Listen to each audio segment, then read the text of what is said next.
on them Sundays, pass it around and we dream about one day, 'cause this is how we roll. Cool, we hanging round, singing down everything on the radio.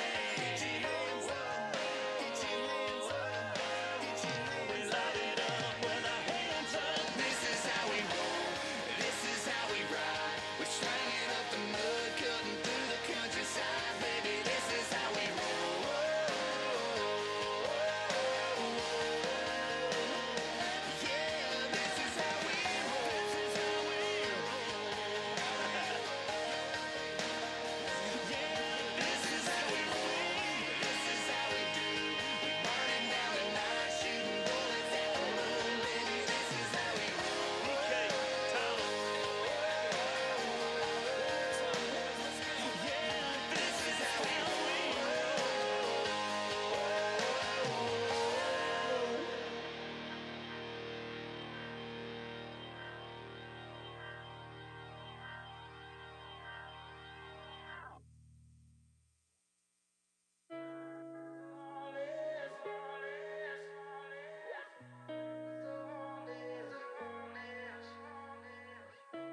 Say you're going out late, I count down till you call me.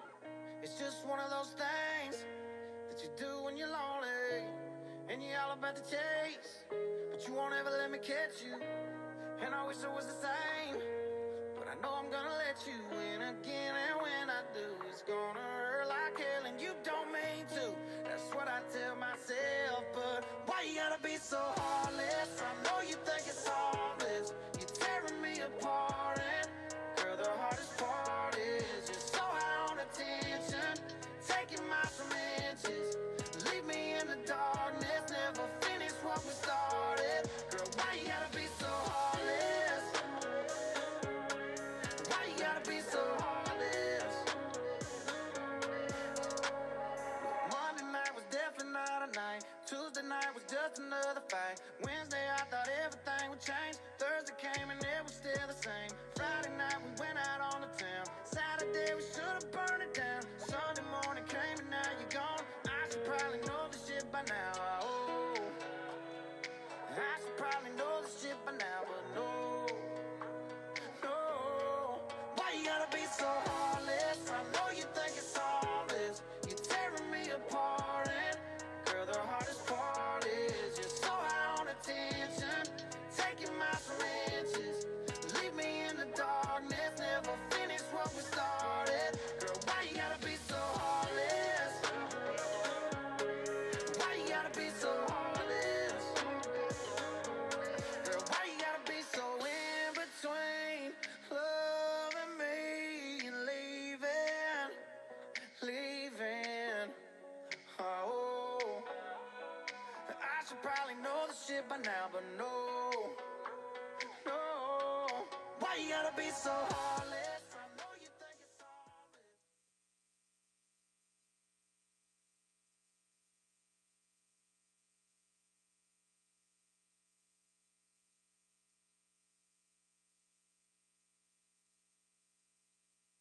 Ladies and gentlemen, please welcome to the stage Livingston County Sheriff Mike Murphy, Angel Mom of Rachel Morin, Patty Morin, Congressman John James, President of the Police Officers Association of Michigan, Jim Tiganelli, and Senior Tribal Advisor on Indian Affairs, David Flute.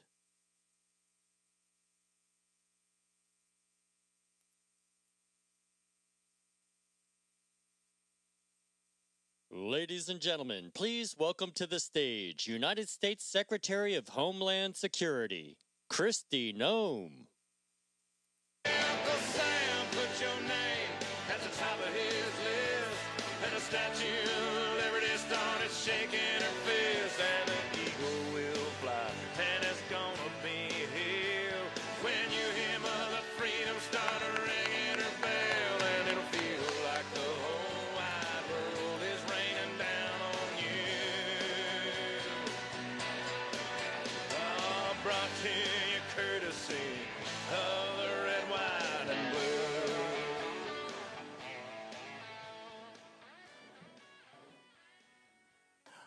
Well, thank you all for coming on this wonderful Michigan Day. And Madam Secretary, thank you for taking time out of your very busy schedule for what I believe is the most important and coolest state in the entire union, Michigan.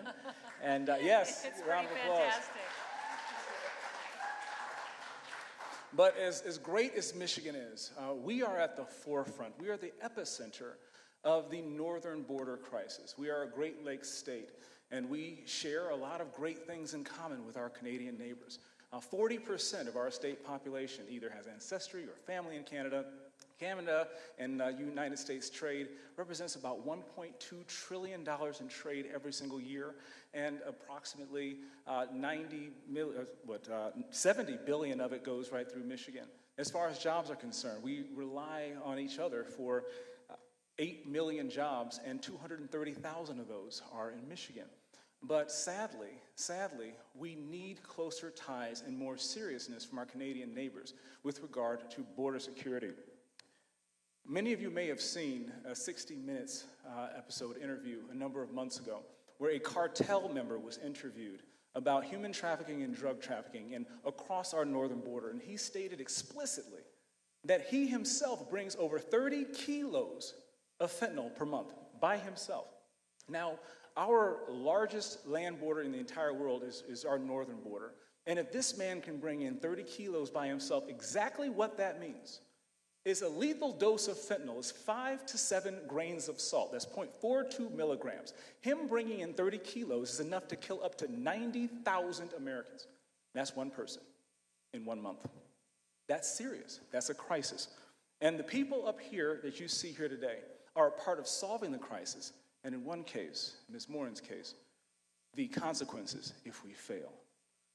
We have a vital opportunity to secure our border. And no one is doing a better job than President Donald J. Trump. Yes.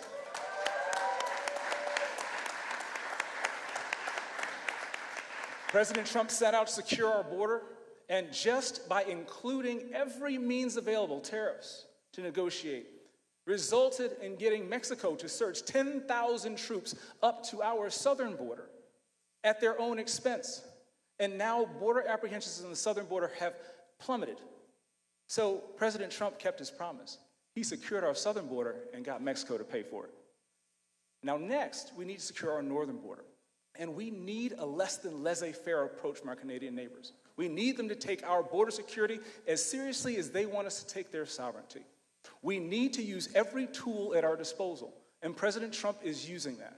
It is absolutely appropriate to use tariffs as a negotiation because the USMCA, the U.S.-Mexico-Canadian agreement, needs to be more than just economic, but it needs to be the security of our nation. The first line of defense for our nation is not our border, it's the last. And we need our very good friends and partners in Canada to take this as seriously as we do. Someone who takes this extremely seriously is our secretary. And I'm not going to say, it would be reductive to say that you are the most successful woman in politics. A business leader.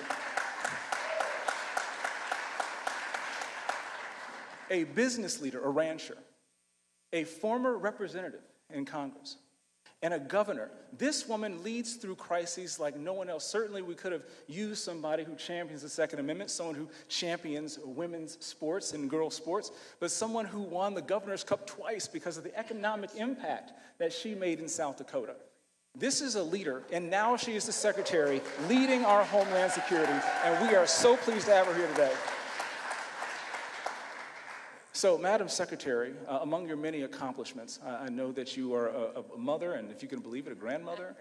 And I understand that this is probably what animates your service to this nation. Ma'am, thank you so much for being here, for replying to our pleas to come, to take our northern border seriously, and it's our honor to partner with you to help make sure that we secure our border and make America great again. Thank you. Well, thank you. Thank you.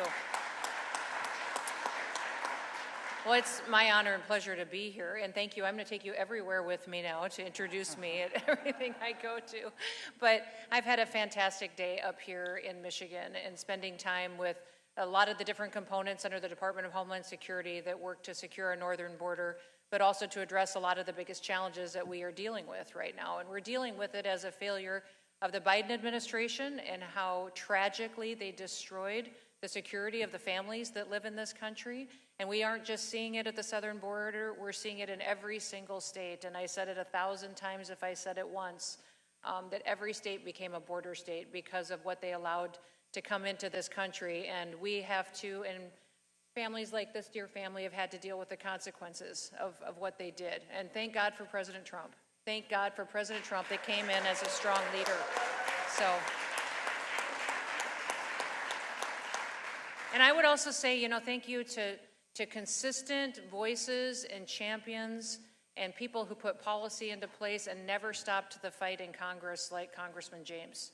I mean, every day continuing to message why we needed a change in the White House and why we needed someone to lead this country like him was extremely powerful. Extremely powerful for him to continue to lead and to be bold on behalf of the state. I want to thank Building America's Future for hosting this event, for talking about the importance of having this conversation. You know, you all know that President Trump, when he campaigned for office for his second term, he talked about the fact that immigration and the border crisis was his #1 priority. And that he knew that if we weren't a country of rule of law, if we did not enforce our borders, then we were no nation at all. And he talked about it all the time, and people overwhelmingly supported him because he recognized that no one in this country should be treated better than anyone else, that citizens should be treated less than people who were here illegally committing criminal acts against them and their families, and that we were going to once again be a country that was back on its foundation. The foundation that our creators gave us. As the greatest experiment in humankind was this nation of a constitution built on freedom and liberty, but it also was built on law, and that it would be upheld and applied equally, and the scales of justice would be applied equally. So that is exactly what he did, and in fact, you know, my background was not to be in politics at all. My dream was to farm and ranch with my dad, who was a cowboy. So he was tough, and I loved him, and he was my best friend, and I thought I'd spend the rest of my life running our businesses and our ranch and farm with him until he died in an accident when I was in college, and that's when I ended up getting involved in government and politics, because we had the federal government telling us we owed them taxes because my dad died. So I just started showing up at meetings, and my life changed. And I will tell you, this is what I want all of you who are here today to recognize, is that showing up matters. Showing up matters. There may be something that you learn here today that you're able to go out and tell 5 other people or 10 other people that completely changes their perspective on this nation or on our president or what he's doing or why he's doing what he's doing.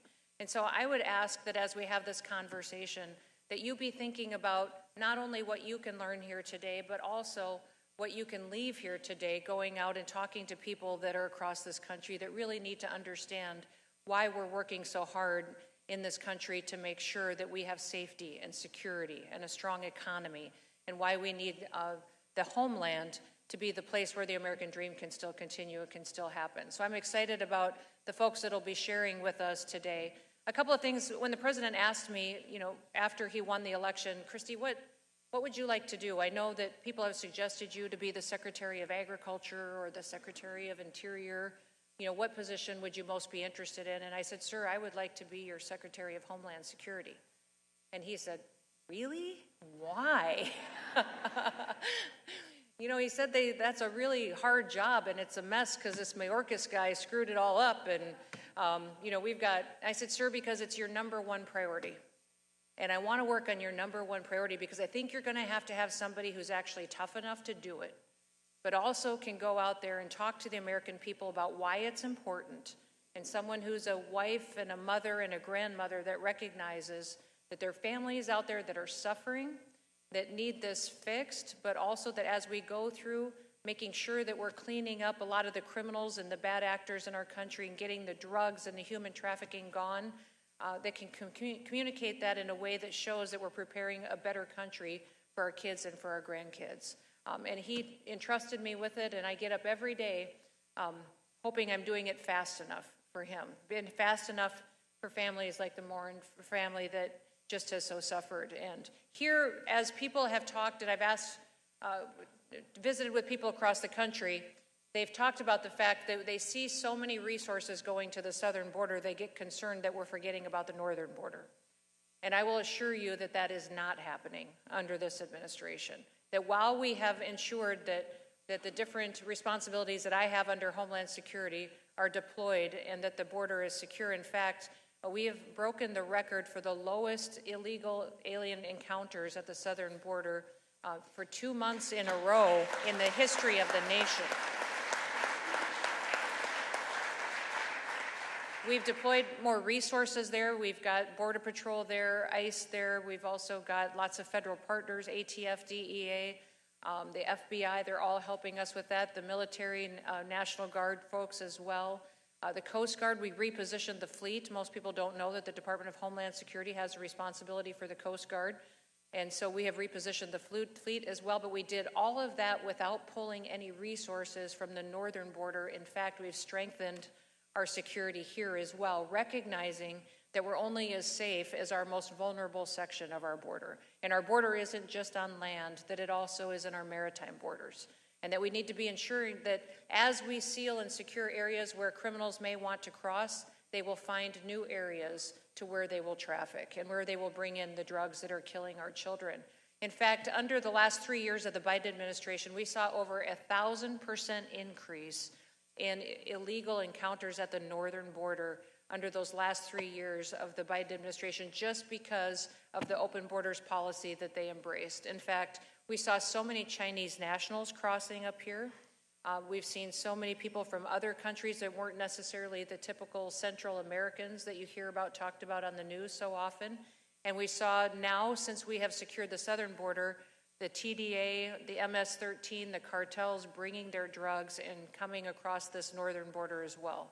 And so it's very important for folks to realize that as we're encountering them, that we're not letting down our guard here at the northern border as well, and that we're strengthening not just what we do at our ports of entry to scan shipping containers, trucks, cars, passengers, people and pedestrians that may cross, but also what we're doing out on the waters and on your Great Lakes, and what we're doing to make sure that we're stopping and doing interdictions going forward.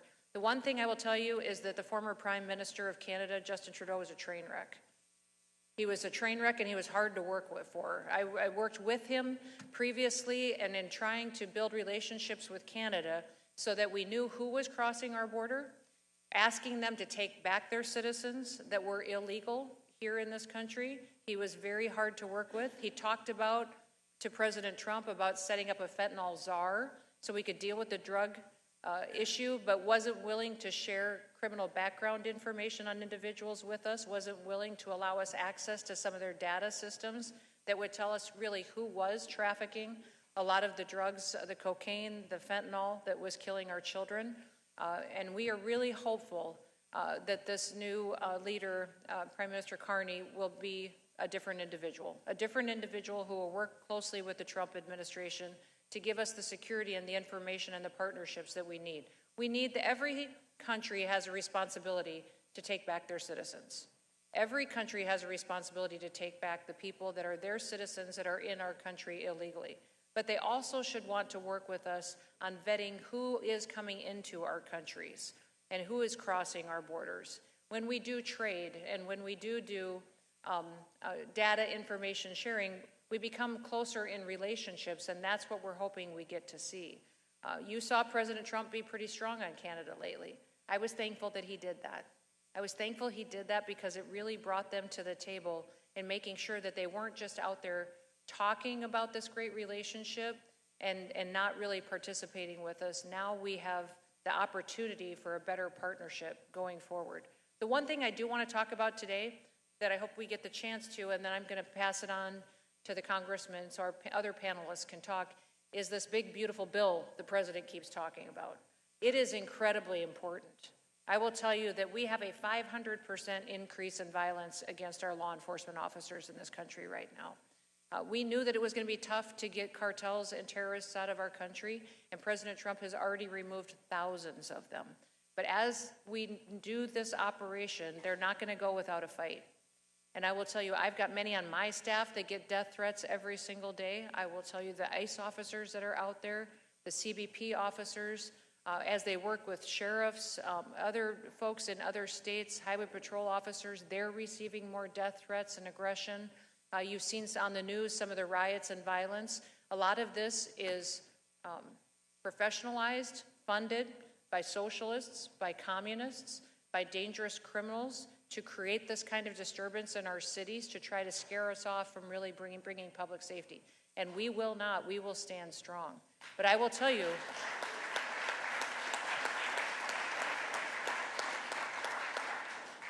this big, beautiful bill that's coming, that President Trump keeps calling a big, beautiful bill and wants us all to call it a big, beautiful bill, it is extremely important to fund the operation that we need to get these criminals out of our country. We need to be able to have the resources for our law enforcement to have backup, to build the infrastructure at the wall that we need, to be able to go out there and have the officers that we need to do the work that needs to be done to restore law and order. So as you're talking to your senators, please implore to them about the fact that these resources are incredibly important to fix the damage that was done by the Biden administration to make our communities safe again. I'm so looking forward to the discussion and the conversation, and I may jump in and ask a few questions once in a while too. And I just want to thank you for bringing the beautiful young lady in the front row. I'm so excited to see you here. What is your name? Annabeth, nice to see you. Thank you for coming. Annabeth is here. And are you the youngest one here? How old are you? You're 10? That's fantastic. I think I want to be your best friend. So I want to meet you afterwards, okay? Okay, good. All right. With that, I'll turn it back over to you, Congressman, and we can continue. Well, we all know that Annabeth is among the most patriotic in Livingston County, and that has been proven. Another person who's patriotic in Livingston County is Sheriff Mike Murphy. Sheriff Mike Murphy is a true leader.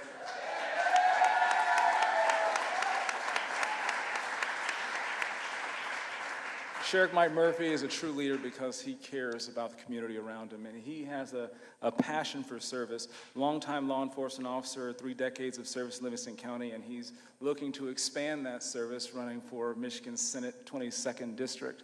And would love to piggyback on what the Secretary was mentioning. There are 84% of terrorists on the FBI watch list are apprehended on our northern border. Sheriff Murphy, you know inherently that the border crisis isn't just for the border counties, but also inland in the state of Michigan. Can you share with us some of the key things that you've seen, some of the gaps in coverage that you have, and maybe some recommendations on how we can fix this? Yeah, so thank you. Welcome to, I'm very happy to be here. And I just want to mention, you mentioned that there's no such thing as a border state, right? We're all border states. And I'm happy to speak on behalf of all law enforcement because there's not any place in the United States that has not been affected by an unsecure border. It's just that simple. You can talk to any police agency, you can talk to any sheriff's office, and we've all been affected in one way or another. So for those of you that don't know Livingston County, we're a relatively small county, 200,000 people, pretty affluent county, kind of a bedroom community. So you would expect that, that doesn't happen here. I just want to give you run through a couple statistics here real quick. So in the last 5 years, we've averaged between 80 and 100 overdoses, with 15 to 25, depending on the year, being fatalities. In the last 18 months, we've had an illegal that was convicted of criminal sexual conduct first degree. We had one that was driving with no driver's license, driving erratically, and sent a pregnant woman who was receiving chemo treatment to the hospital with critical injuries. The number of organized crime due to identification theft and credit card theft is through the roof. We just this past week seized, in partnership with our Fed folks, 150 kilos of cocaine at the Canadian border. And then just this morning, or just last night, 3 teens from the Congo went on a little crime spree, stole a car, and we ended up chasing them down.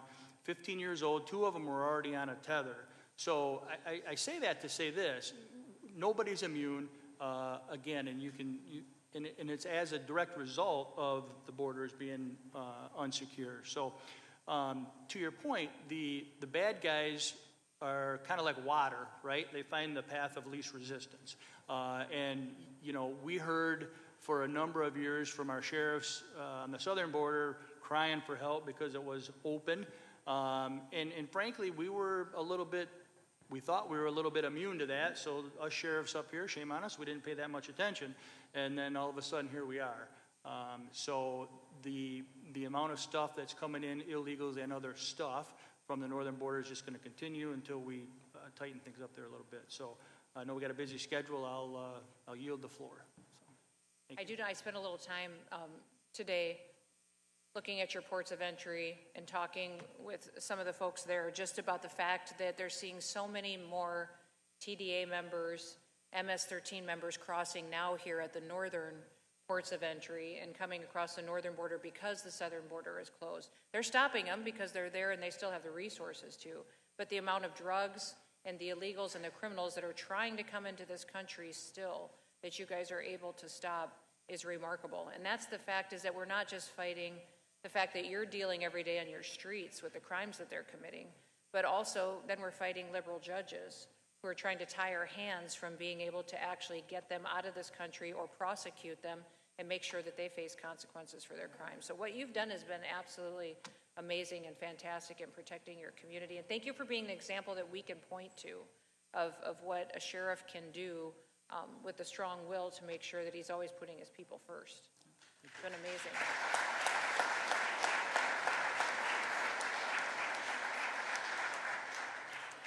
The Secretary is absolutely right. When you look at this, it's not just the folks from Central and South America whom you would expect. These are people from all over the world, from China, from Congo, from Senegal, from all reaches of the planet. And this is very important to note, specifically why we're here. These individuals didn't swim across the Pacific or the Atlantic. They didn't walk across the North Pole past polar bears and Santa Claus. These people came into Canadian ports of entry, were rubber stamped through those ports of entry, many times with criminal records that they had access to and still were allowed to come in. They were still allowed to come in with the ultimate destination of coming to the United States. Now, the United States welcomes 1 million people legally. President Trump, Secretary Noem, legal immigration, fine. The president has said it recently. But what we are talking about are people who do it illegally, people whom, sadly, Ms. Morin knows far too intimately and far too well. Ms. Patty Morin is an angel mom who lost her daughter to a vicious animal who, I don't want to steal your thunder, ma'am, but she has a very vital story for everyone to hear. These are things that are happening right in our neighborhoods. And President Trump is keeping his promise to make America safe again because he's listening to people like Ms. Morin. Ms. Morin, please. Thank you. Thank you for this opportunity to tell this Rachel's story. Rachel was a 37-year-old mother to 5 children. She went out for a walk. She was brutally attacked by an illegal immigrant. He grabbed her from the back of her head, bashed the back of her head and dragged her 150 feet. So there's 150 feet of blood to the culvert, a tunnel where he took and he violently raped her. Her 3/4 of her head was smashed in. 3/4 of her brain was hemorrhaged. He threw her up against the wall and raped her as blood was gushing out of her head. So he went down and you could see the shape of her body outlined in her blood. These are the kind of illegal criminals that President Trump wants to get out of our country. This man, he fled his country, El Salvador, because he was accused of murdering a woman there. He made his way as a getaway through Texas, came into our country, went to Los Angeles, assaulted a 9-year-old girl and her mom before making his way from the West Coast all the way to the East Coast to Maryland to that day where he killed my daughter. These criminals that are coming over have access to the whole country. It's not that we think that, because it's, a couple 100 miles from the border, that the other states or the other cities and towns are safe. We're 1,800 miles from the border. And he made his way into our tiny town and murdered my daughter. This is the kind of criminal President Trump wants out of our country.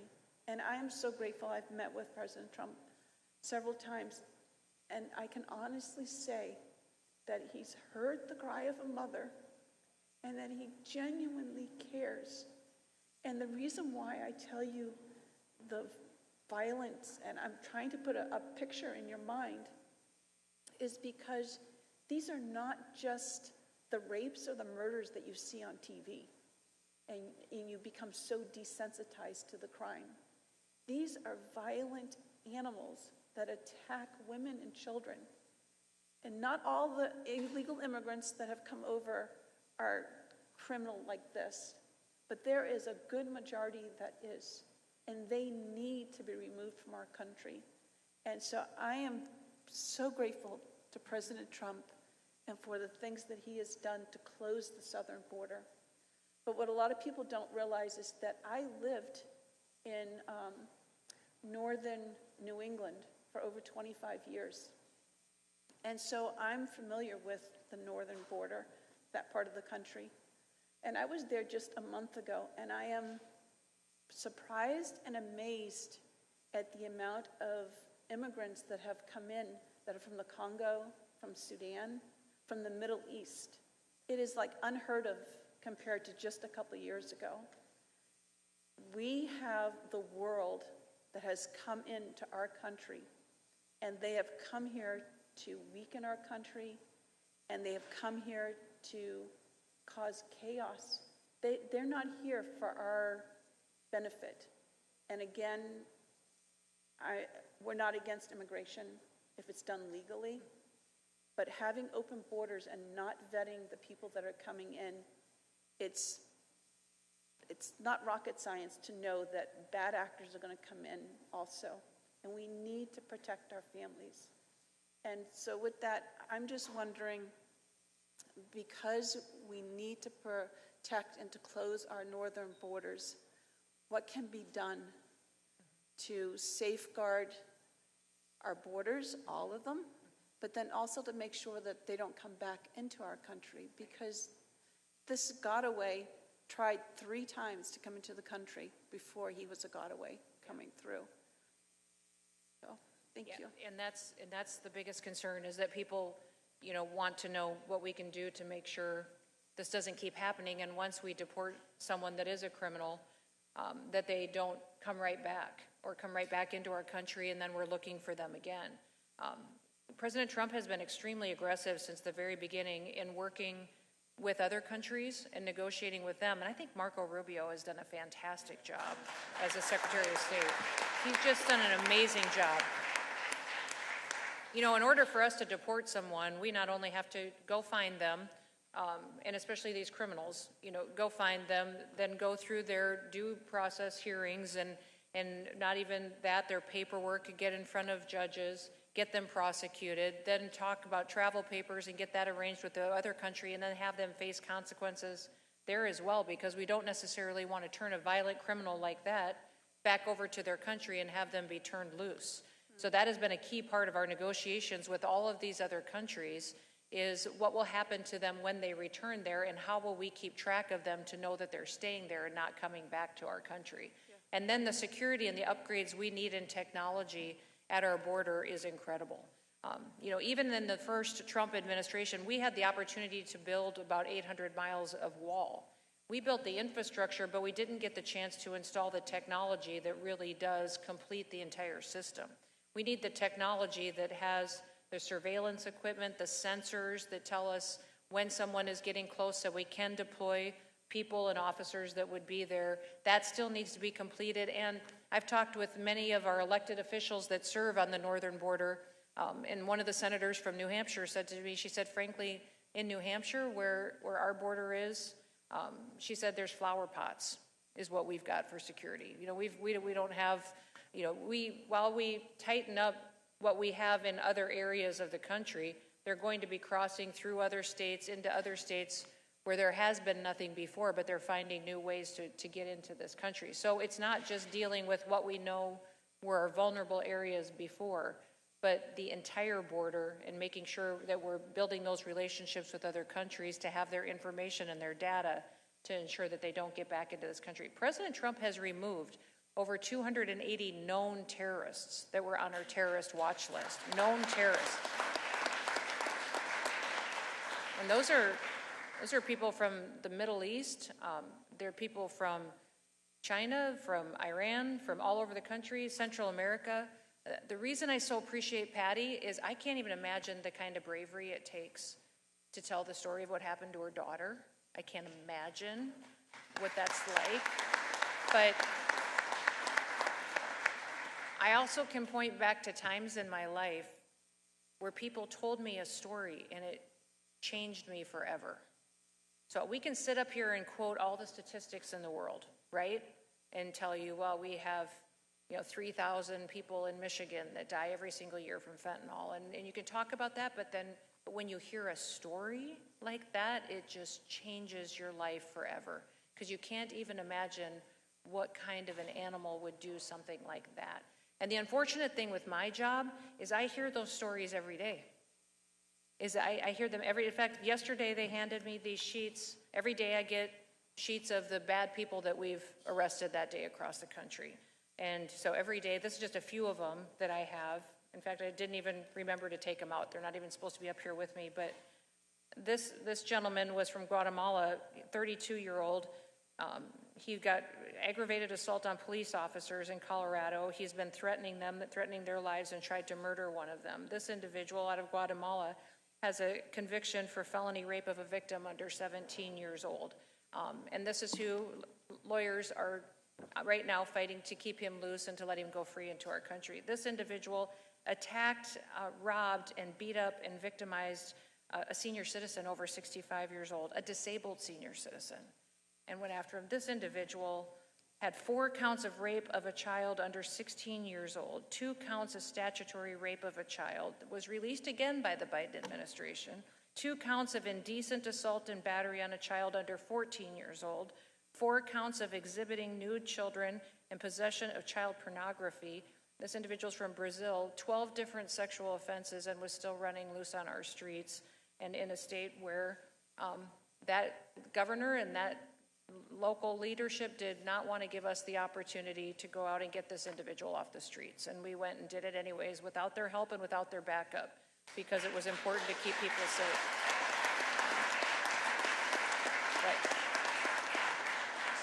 But just know that this is the work that President Trump, he heard Patty's story and heard her talk about Rachel, and it changed him forever. And he gives us the opportunity to spend time with these angel families and angel moms, and we are changed forever. And that's why we get up every day and do what we do, is because we don't ever, I hope someday they come to me and they say, guess what? I don't have any pictures or people that, because we don't have any more in this country, that these people are gone and they're not here anymore, and our streets are safe again. But with that, I'll turn it back to you. Well, Patty, thank you so much for your love, your courage, your bravery, and your strength. I have 3 little boys, 11, 10, and 6, and I can't even imagine. And I think anybody who has children in this room, regardless of how old they are, when you heard that story, you thought about your child. Well, for every Rachel, there are 1,000 more. For every Michael Filippelli, who died at 17 of a fentanyl overdose, there are thousands more. And we have this legacy of telling the truth and parents making the hard stories, just like Mamie Till Mobley, who in the wake of her son's lynching said, I want them to see my baby. She knew that America needed to see that story in order for that to resonate so other lives can be saved. Patty, thank you again. You are saving lives through your pain.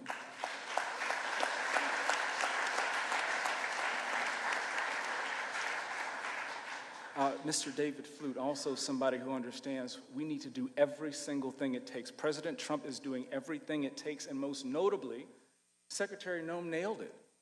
Passing the one big, beautiful bill is a great biggest step in the right direction to secure our borders, to build the wall, to get the comms and tech and training that we need to secure our southern and northern border, and we're working hard. Already passed it through the House, so again, talk to your senators to make sure that we prioritize so we don't have any more Rachel Morrins.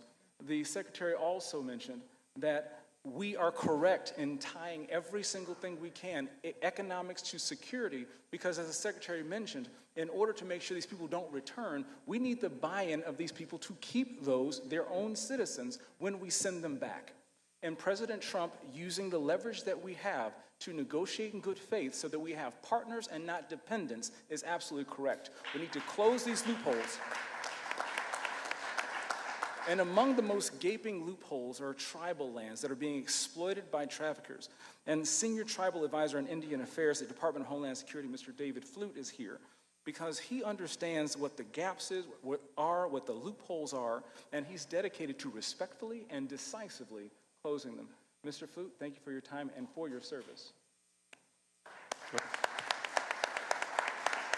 Well, first of all, thank you, Congressman, for hosting me here in your great state, and thank you to all the Michigan people here for having me. As an American Indian that loves this country and has served this country, I want to recognize our veterans that are in this audience too that have served. I see your brother here with the Iraq hat, and I've seen a couple other here. So, brother, thank you for your service. Right on. I also want to thank Secretary Noem for lassoing me in from South Dakota to come here and work for her. You know, I've worked with her when I was a tribal chairman for the Sistenwapton Sioux tribe, and she was a member of Congress.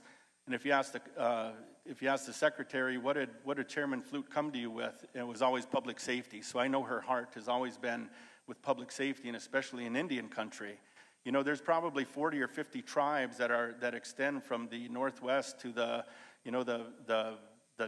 very northwest part of this country to the northeast of this 5,000 miles plus of the northern border.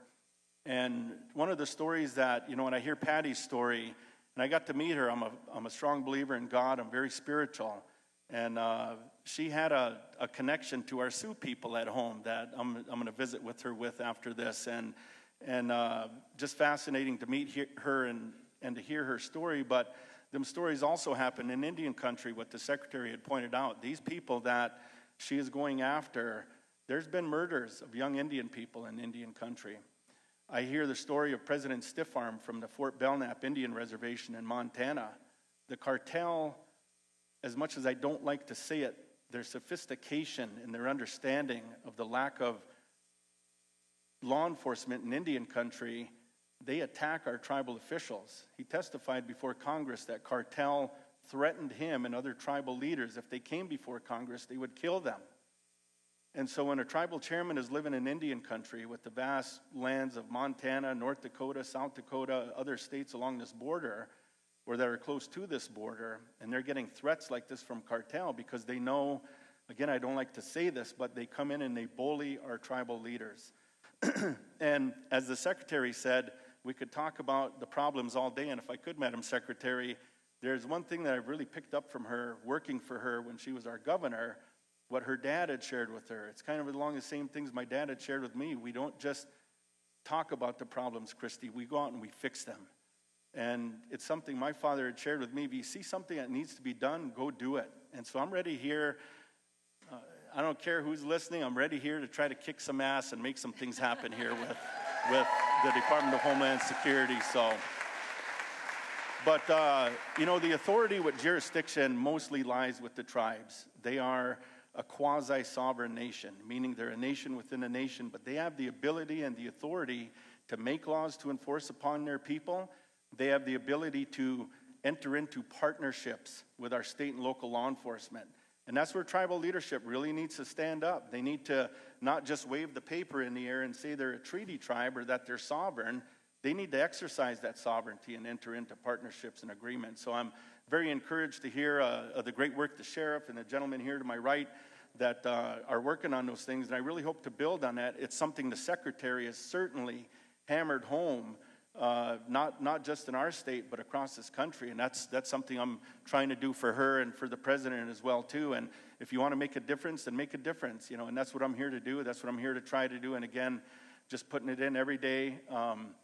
And again, those issues in Indian country, those open borders, those cartel they know that tribes lack the law enforcement, the real boots on ground out there to really police those borders. And so if tribes would partner, one of the solutions is partnering with the federal government, partnering with the state government. And I don't want to be, like President Reagan said, I'm here from the federal government, I'm here to help or something like that. That's not what we're here to do. Tribes need to exercise fully their sovereignty and set up the politics aside and just enter into these agreements with state, local law enforcement. It's something I firmly believe in, the Secretary firmly believes in. And just lastly, there's just to give some numbers here real quick, in North Dakota, Spirit Lake, meth trafficking, Washington, the Lumi, Makah, the Colville tribes, trafficking, human trafficking, drug smuggling, Minnesota, Wisconsin, the list goes on. And I'm not going to sit up here and give the stats, as the Secretary said, or just talk about the problem. So just some real quick things about DHS, if I could, Madam Secretary, quick. We've got to partner with the Bureau of Indian Affairs. We really do. And I think the last administration just really screwed some things up. Tribes sued Secretary Holland. They sued President Biden. And so that kind of goes to show you the radical behavior they can be. They really don't care what party you are. They just want to get something done. And so we're trying to work with our HSI colleagues in Homeland Security, HSI, ICE, and try to partner up with the mobile enforcement teams in BIA to really go out there and, as I said, to kick some ass out there. So thank you for having me.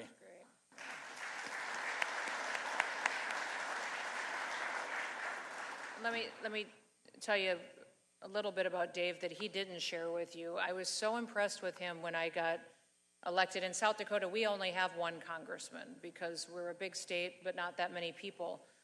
And as the congresswoman from South Dakota elected, I had 9 tribes that I would work with, 9 different tribal leaders and chairmen or presidents that would come in and visit with me about their needs. And they would come in with a plethora of things, and I would look at the fact that they had gotten millions of dollars from the federal government over and over again, that they still, though many times, could never pass an audit, could never prove where those dollars went. Their communities were the most victimized in my state. In fact, at one point when I was serving in Congress, out of the top 11 poorest counties in the nation, I had 5 of them. And they were all on our tribal areas. People, 80 to 90% unemployment, 90% alcoholism, only 15 to 20% of their kids were graduating from high school, just no hope and desperation. And you see criminals come in to this area and embed and instill fear and take over a whole community, where I as a state didn't have any jurisdiction to go in to enforce public safety. I as a governor, because they're a sovereign nation, didn't have the opportunity to go in there and help protect their communities. Their tribal government had to do it. And many times their tribal council or their chairman weren't bold enough to fight the cartels or the affiliates that were there or the criminals and the professionals that were in there threatening their lives. Dave Flute was always tough and strong. He would come and talk to me and tell the truth about the criminals that were there, what he needed for help. In fact, I remember many of them would come in with a list of 10 things that I could do. Dave would come in and he would say, I just need a jail. I just need a jail. I will arrest the criminals and I will put them in jail and I will keep my people safe. That's what I need. And I thought, wow, this guy totally understands what it means to be a leader and to come into an area and be responsible for his people. I made him my tribal affairs secretary in my cabinet when I was governor. And he faced great persecution for that because I was a law and order governor and I was calling out the cartels and their activity. They were coming and bringing drugs and trafficking drugs across the southern border and coming and using it and distributing it through tribal areas because the Biden administration wouldn't go in there and enforce federal law at all. The Biden administration would allow them free rein, and they had this safe haven in the middle of the country to do human trafficking and drug trafficking. And I called them out, and with Dave being my tribal affairs secretary, faced a lot of persecution for that, but he stood strong and he said, she's telling the truth, and we need to address this and stop this facilitation of what is happening with these dangerous people in our country. I will tell you that I asked Dave to come to Homeland Security because of his passion. The man served our country, served in the military, deployed to the Middle East at a time of war, fought for our country, and said that he wants to spend every day of his life making sure that America stays as safe and as great as it always has been. And we're just so blessed to have him here.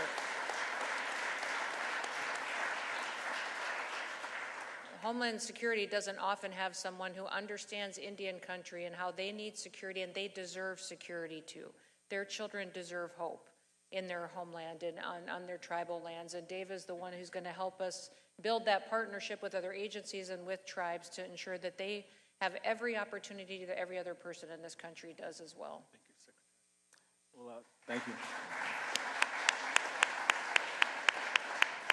Thank you, Mr. Food. Thank you for your service.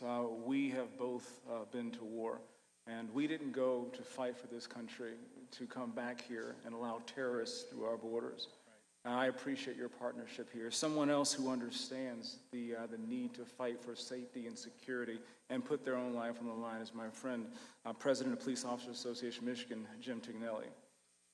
Jim, yes, please. Jim is a consummate professional. He's a law enforcement officer through and through, and he does so because he is exceedingly compassionate. He loves his community. He loves his law enforcement officers, and he has put his life on the line to protect those who protect us. So Jim, thank you for being here today, and what are some things that we can learn? What are some things that we can glean, and how can we better cooperate with our law enforcement officers to keep our streets safe? Very kind of you, Congressman and Madam Secretary. Thank you for having me here today. I go off track just for a second to let you know that one of the unintended consequences of putting this group together is that I met Dave. Yeah. And turns out we actually have a common thing that we are working on that we would never have known had we not met upstairs here. And we've got a plan. So all of a sudden that may be good for all the Indian tribes for something that we're working on here in Michigan. So I don't know, we're going to see. But wouldn't have happened otherwise. And the only other thing I guess I'd have to tell you is that when you talk about the big, beautiful bill, don't look towards Michigan because you're going to get no help here. That's true. Okay. Well, the best I can do for you is say we've endorsed Mike Rogers for Senate for next year, and we'll see what we can do. But I don't think there's a hammer big enough in my toolbox to get either of the two that are there now to vote yes. So, sorry about that. As Congressman said, I'm the president of the Police Officers Association for about 30 years. We represent about 14,000 law enforcement personnel in both peninsulas, so we touch all four corners and all parts in between. It's about 20% fewer police officers than there were in 2001, oddly enough. The academies are mostly empty, but we're working at it. And really and truly, this president makes things happen that he probably doesn't even realize, and some of it is pride in this job, pride in the jobs that we have, the people that we represent, and we start hearing better things from academies, and I think a lot of it is because he gives a lot of people hope that we didn't have in the last 4 years. I absolutely think he does. You know, our recruitment has been doing much better the last several months just because I think of his leadership, and we're in charge of all the federal law enforcement training under Homeland Security, and we are seeing enrollments come back now and people being willing to sign up and serve again. I see that, and it's encouraging, and I sense it here in Michigan as well. I hope so. And that's something we haven't seen in probably 10, 15 years, but certainly the last 4 years, everybody just left. They fled the job. But I noticed this morning that the assault on ICE officers went up 500%. And if anybody can think about 500%, and you realize what a huge number that is. But let me put it in perspective for you. In the United States, the police officers, since 2023, the physical assaults on police officers has gone up from 25,000 to 77,000 police officers physically assaulted. Now, that's about 300%, using a little Denby high math there. That's something that I think goes unnoticed. And I want to tell you, most of the guys that do this job don't come in and tell you they got punched in the nose. Yeah. Because they're embarrassed, they're angry, they don't want anybody to know. So if that 77,000 sounds like a lot, it's probably not. But those are physical assaults too. Those aren't this, pushing and shoving stuff. And I believe much of this can be attributed back to the open border that we suffered through for the last 4 years. All of that talk about, well, if Congress would just give me the power, how that happened. One of the great lines and I love President Trump, and he knows it. one of the great lines was, all we needed was a different president. I think that was the word that he used, and I thought, son of a... and I don't think Congress had I don't think a lot of the Congress had much to do with that. But, with 10 million people coming in over those 4 years, and that's probably half of what really happened, and there's no consequences to it. You're given a traffic ticket, somebody might have got here today for parking or for 5 over the speed limit, and a promise to show up someday, but we don't know where you're going to be or how we're going to find you, and then we battle you as we do it. What I saw there with the no consequence, and this is not a scientific poll, this is a Jim Tiganelli poll, which is probably as scientific as you could ever ask for. What we discovered here was that if the consequence of breaking the law coming into this country means getting a bus ticket or a plane ride, a debit card and a cell phone, if that's the bad things that happen to you, what I think happened, and why I think a lot of those assaults are up, is because our homegrown criminals said, it's worth it. The old days of us turning the lights on or saying, stop, hold on, police, vaporized. Right. Now when they see the lights or they hear that command, they run or they assault or they flee the scene. And that's over with here now. And like I said, that's going to be a slow process to cure because you're building a generation of them. Last year in Michigan, we had 3 police officers shot and killed while they were working. And none of them were in a gunfight. I don't know if anybody realizes that. You say, well, nobody here is going to say out loud, well, it's part of the job. It's not. Nobody goes to work to get killed. But what happened is one of them was on a traffic stop. One was helping a homeless guy in a busy city. And one of them was tailing a stolen car. None of these guys got a shot off. These were guys that were ambushed and murdered in this state. And that's because there was no consequences anymore. It's become part of the challenge now to convince them that it's bad to do bad things. It's going to be a slow process, but we're up for it. We're good at it. We're going to be fine. Fentanyl, we spoke about that. Sheriff, it's a huge number over there. I've thought about in Livonia, which is one of America's safest cities. They got 2 kilos of fentanyl on a traffic stop last year. And when they broke that down for me, what they basically said was that would be enough to kill every resident of the state of Michigan. I mean, think about that. That was in the back seat of somebody's car. We had a Detroit police officer that was overcome by fentanyl holding a driver's license that he got from a driver because that license had been in the fentanyl. They had to revive him on the street. The southern border, we heard a little bit about it earlier, and I know with Dave here. The northern border is about 3 times the length of the southern border. And what's happened is people think that because Michigan is surrounded by the Great Lakes, which they are, that the border's in the middle of the water. And so that means nobody can walk across Lake Erie, nobody can walk across Lake Huron. But the fact is they've been crossing that river, that lake, illegally since the Prohibition era. Canada lets everybody in, and it's just we're the only part of the border that's north of Canada, right here. Okay. And I remember supporting President Trump. We endorsed you and encouraged them to have you as Secretary of Homeland Security. I cannot believe I've seen so much out of you in 4 months. And all I ever saw in the last 4 years was somebody sitting in front of Congress saying, the border is secure, the border is secure. And while that we were showing it, we couldn't see the earth because of all the bodies that were walking across the street. I encourage you to engage our 83 county sheriffs, our police officers, public and police and townships and cities, because we all want to help. We don't have anybody here trying to stop the ICE guys. We're ready to help. Well, thank you for that. And thank you for your leadership. You've been fantastic. It meant the world to me to have your endorsement when I got nominated for this position by President Trump, because you're going through the confirmation process and you want people to consider you as someone who would be able to come in and to do the job and to do the job well and to have the support of an organization that you represent, and you yourself meant the world to me, and gives you the strength to go through a process like that, to sit in front of Congress and say, here's my life, here's who I am, I just want to serve and I want to make this country safe again, and do what President Trump was asked to do by the American people. What do law enforcement officers feel that they need the most right now that they are lacking? As far as, I've seen in the Department of Homeland Security, so I have ICE, and then I also have Border Patrol, USCIS, which does all visas and worker programs, things like that, citizenship papers, all of that. I have weapons of mass destruction under the Department of Homeland Security. I have CISA, which is the cybersecurity agency of the nation.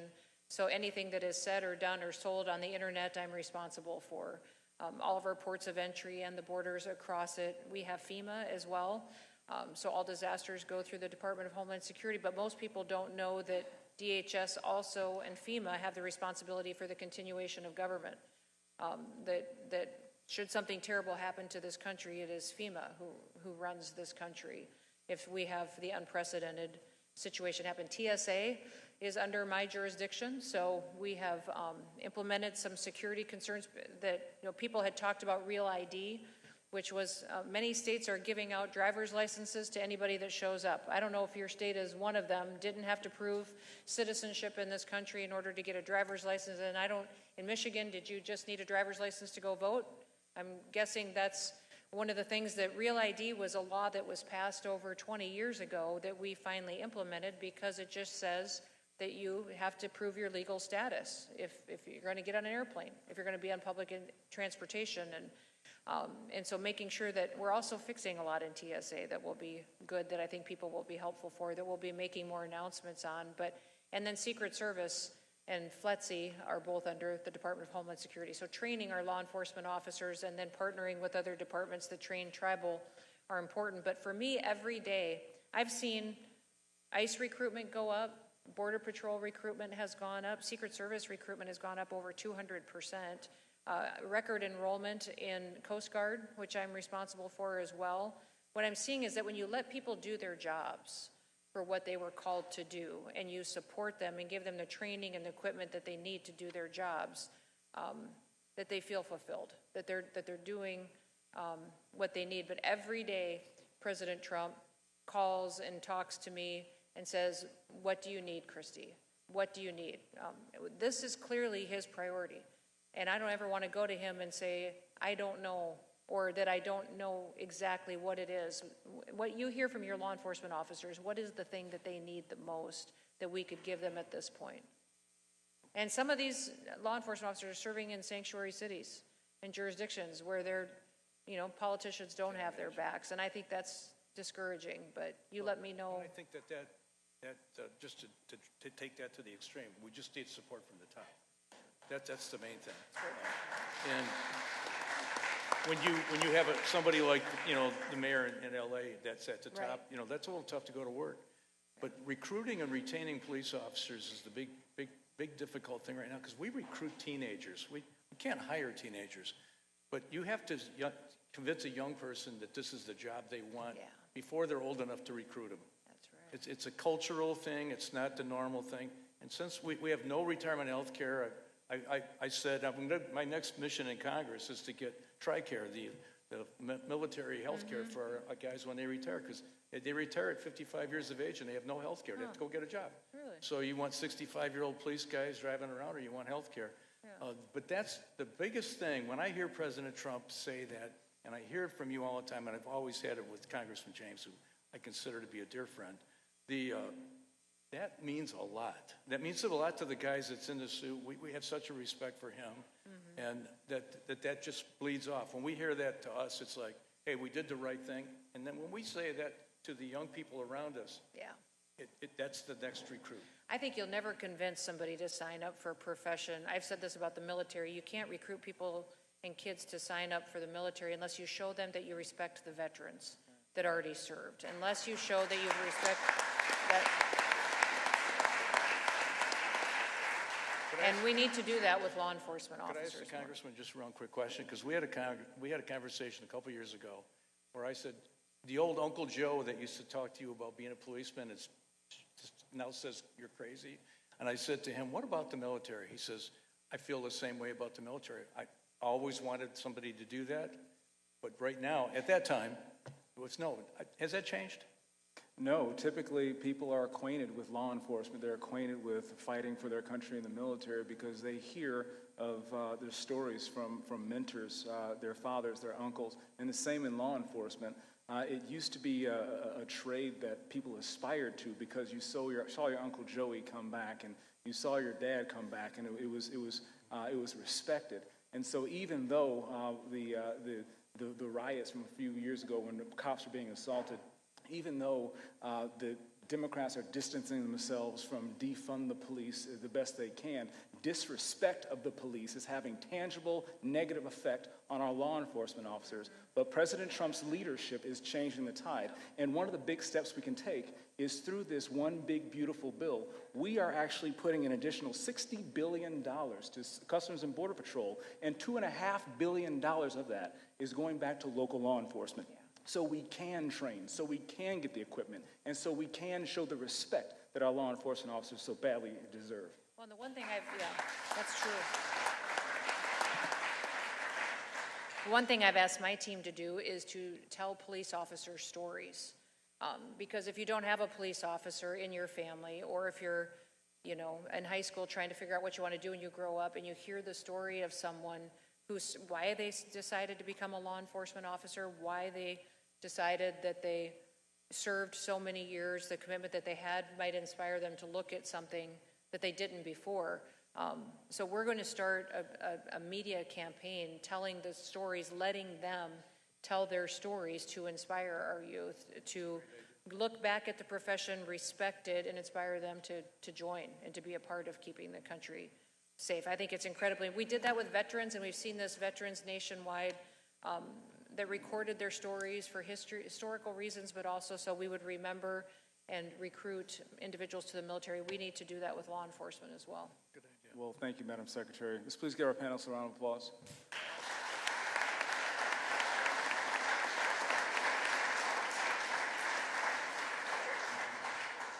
We have a remarkable opportunity here today with President Trump's leadership, Secretary Noem's leadership, their transparency, their compassion.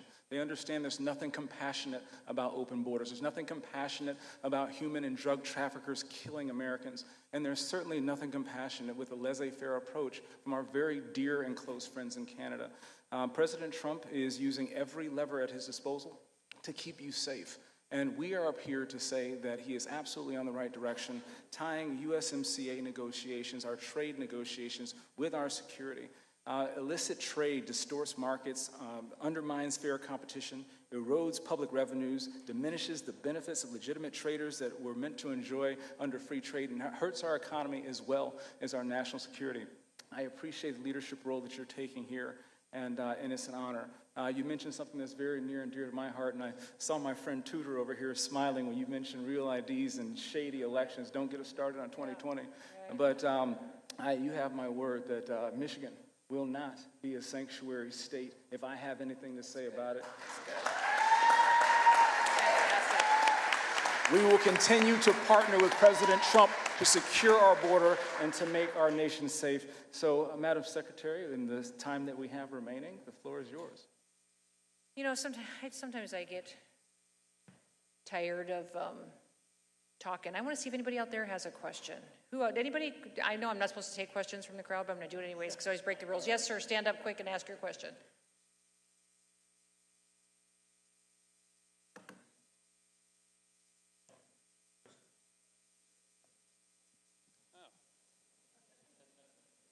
My first question is, Chinese buying our real estate farmland? Second question is, just a few weeks ago or less, there was a fungus that was confiscated here in Detroit. If that fungus is bad enough to kill our crops, it'll make fentanyl like child's play. That's exactly right. What steps have Homeland Security done to fend that off? Yeah. So you're exactly right. And let me talk, we have, when I was governor, we fought and passed a bill to prevent foreign evil governments from buying our farmland and buying land in our state, because it was China, but it was also 6 other countries that hate America and want to destroy us. And why on earth would we ever let them come up and not only infiltrate our society, but then buy up our land as well? Listen, I've worked on farming policy and ag policy for 30 years. So I watched as China came in and bought up all of our genetics our chemicals and our fertilizers. Then they came in and they bought up all of our processing plants. A lot of our meat processing plants are owned by the Chinese government and by the CCP or have ties to them. And then we are watching them now buy up our land. And I will tell you that when they control our food is when they will control us. If we think a pandemic was scary, you just wait until people go to the grocery store and they realize the only reason that they can't get food to feed their families is because China decided that day they weren't going to eat. So we have to recognize the threats we face as a homeland are coming at us from all directions. Joe Biden opened up the doors and let the enemy in, and they're still embedded here. We have ISIS and Al-Qaeda terrorists here. We have MS-13 TDA. We have cartel members. People are still embedded everywhere here and Chinese nationals and CCP members that are here that have a mission to destroy this country. We are the world power. And China specifically, we are the only thing standing in their way to them being the world power. And they don't have just a 5 or 10-year plan to take over. They have a thousands-year plan, not just to steal our IP, manipulate their currency, come after us in trade agreements and treat us unfairly, but they've also come in and used fentanyl to kill off our next generation of Americans. And they're doing it on purpose. So that is why it has to be all hands on deck and have a president as strong as President Trump to make sure we're securing our borders, but we're also continuing to clean out the garbage that was let into this country and to stop the drug trafficking and human trafficking and stop fueling the criminals and the terrorists that want to destroy America. But they are using biohazards, funguses. They will use genetics and whatever they have available to them in order to come in here and create economic destruction to destabilize our country. We just have to be smart enough and disciplined enough that while us in leadership make decisions, we recognize the threat, we meet it head on, but we can't forget to quit talking about it to the American people. I was in Georgia last night with campus security officers. So people from across the nation whose jobs it is to keep college campuses safe and secure. Can you imagine how miserable their jobs must be lately? I mean, with all of the pro-Hamas, pro-terrorist, violent activity we've seen, administrative leadership in our colleges that they've allowed to have happen, and the anti-Semitism that they've let go on college campuses and victimize so many of their students. But in talking to them, recognizing that we have an opportunity here to shut down. We allow free speech and support free speech. We don't talk very often about why we believe free speech is important. It's important because this country is run by the consent of the governed, which is incredibly important then that we have a public that is informed. So while we make the decisions that we make, and while we are standing strong, and the sheriff over here spends every day going out there and making his communities more safe and secure, we still have a responsibility to communicate to the public why we do what we do and why we allow people to speak freely, but we don't allow them to conduct acts of violence. And if we don't communicate this to the public and do events like this and get the media to show up once in a while and hope they tell the truth, and hope that people at home get to hear about the fact that the public needs to hear the truth about the threats that we face, but why this country is special and why we have such a target on our back is because we are the only country that truly was built by founders who believed in the fact that we get our rights from God and that we are people, and our government only gets its power from the consent of the governed. And we have a responsibility then that those who are governed, who are in this country, who live here, that they be informed.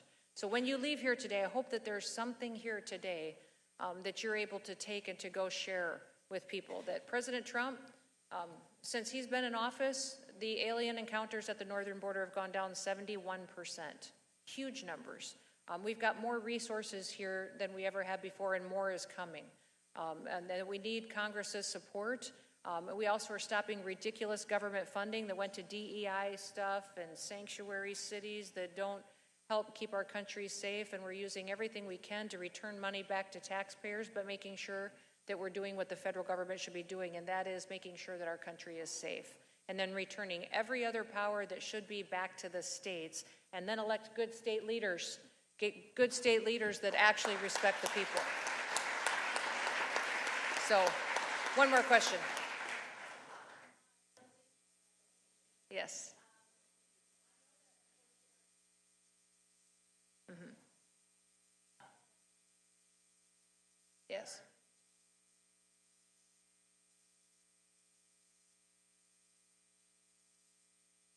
We started this program back again, the 287G program, and I hate that we couldn't give it like some super cool name that made everybody remember. It's a 287G program, but it's a partnership where we can deputize law enforcement in state and local governments that gives them the same authorities as ICE officers to go out there and help us. And so we're working in task forces across the country to do this. But we also are going out now and starting recruiting people who are retired that want to come back. People that may want to step up and serve and put him through a training course that can help us. You've seen the National Guard get utilized in LA. They have been fantastic. President Trump has used his authority under Title X to say that they're going to be there and make sure that our law enforcement officers are going to be safe while they're there dealing with those criminal gangs and professional protest and riot violators that are out there. So yes, we are creating those partnerships. If you've got people in law enforcement here in this state that want to partner with us, we will absolutely love to deputize them and have them work alongside our ICE officers to give them the support and the backup that they need. Thank you for that question. Well, thank you. I think we are running low on time, so perhaps one more question and we got to call it good. Oh. Yes, ma'am. Oh, sorry. I'm Representative Jamie Thompson. I'm a state representative here in the state of Michigan. And one of the cities that I represent, the city of Taylor, they did sign on to that agreement with ICE. My question for you is how much more can you support them? Because I want to give a huge shout out right here in front of the media and everyone to Chief Blair for doing that for his law enforcement, because he is taking so much heat from the citizens of Taylor, and he is taking very much heat right now from the local school board, who actually put out a resolution to condemn that partnership, and they're calling for his resignation.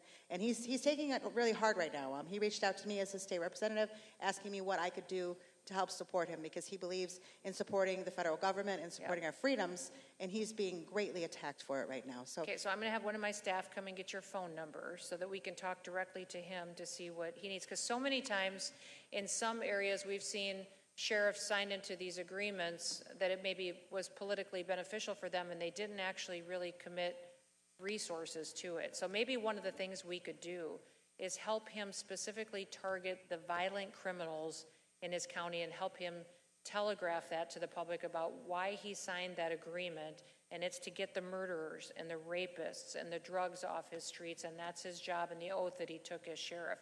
We can help him tell that story and make sure that he has the ability to target those individuals that might be there in his jurisdiction, and then he can talk about the fact that he got those bad guys off the street. A lot of people are thinking, and I'll tell you that 90% of what you hear on the news that DHS or ICE is out there doing, we've never once deported a U.S. citizen. We've never separated a mother from her child. These parents are all making the decisions if they're here illegally and they're going back to their countries to keep their families together. There's one time where we had a situation where the parents did not take their children with them when they left the country, and that's because the dad was one of the leaders of TDA.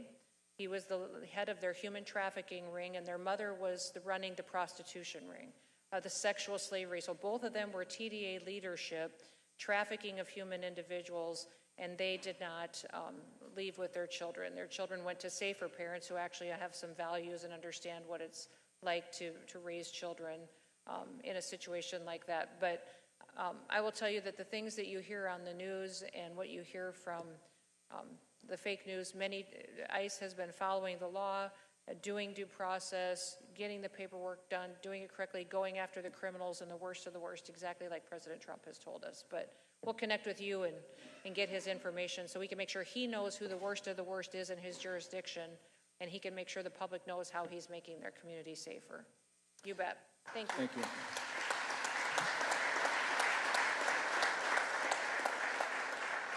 We appreciate everyone for being here. Thank you so much for taking time out of your day. Madam Secretary, thank you for your courage, your leadership, compassion, and for being here to secure our northern border. God bless you. Thank you all for being here. Thank you. You're all great Americans.